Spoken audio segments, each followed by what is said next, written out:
Shoutout mga master, Brand Serante nga pala. Another day, another video. Yun, dahil DF natin mga master.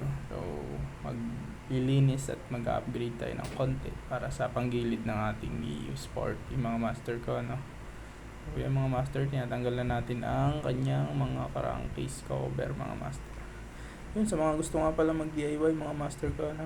Sundan nyo lang tong video na to para sa mas marami pang upload na ganito mga master. Sundan nyo lang ang aking page or aking Facebook account, pa-like and follow naman mga master ko, no? So yan mga master ko, medyo nahirapan tayo sa bolt na yan. So yun, yan mga master ko. So isang tornilyo na nga lang pala ang hindi natin natatanggal dito sa ating crankcase. So yan mga master, tatanggalin na natin ang crankcase nya. Ayun mga master ko, yan, no?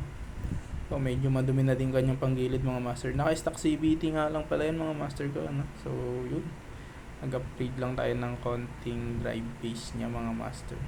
So yan, tatanggalin na natin ang drive base dahil talagang wala na siyang hatak mga master, no? Hanggang 60-70 na lang yung pinakatakbo nya mga master ko. Stock nga lang pala tong ating Mio Sporty mga master, no? So yan, okay pa naman yung kanyang belt dyan at saka yung kanyang drive base, medyo makinis pa yan mga master ko. So yun, tanggalin natin ang kanyang drive base. So papalitan nga pala natin yan ng flyball din mamaya mga master ko, ano? Yun. So yan mga master, yan. Pag impact mga pala dito, nagkamali tayo. So pahigpit pala. So yan mga master, so check nyo lang lagi yan mga master pag i-impact kayo ng ganito para hindi masira ang inyong mga nut ng inyong mga CVT set mga master ko, ano?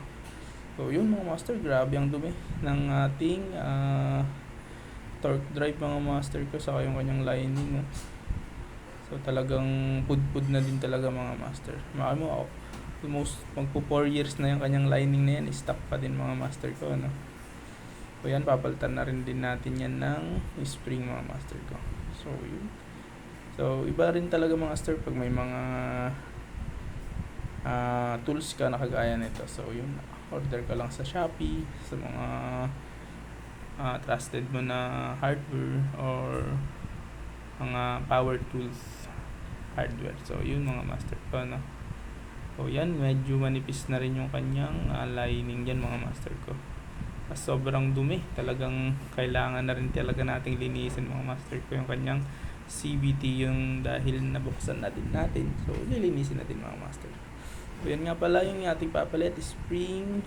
So yun, yung bola, tsaka yung slider mga master ko, no?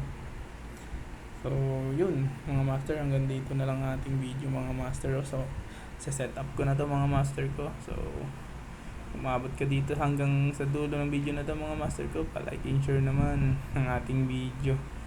So sa mga gustong DIY, so sundan nyo lang tong video na to mga master ko para sa ating mas magandang video. So yun, like and follow mga master ko, no? So yan, slider na lang mga master at ikakabit na natin to, isa-set up na lang natin to mga master. So maraming salamat mga master sa panunood sa ating video, no? So yan, sa mga gusto mag-DIY, paulit-ulit.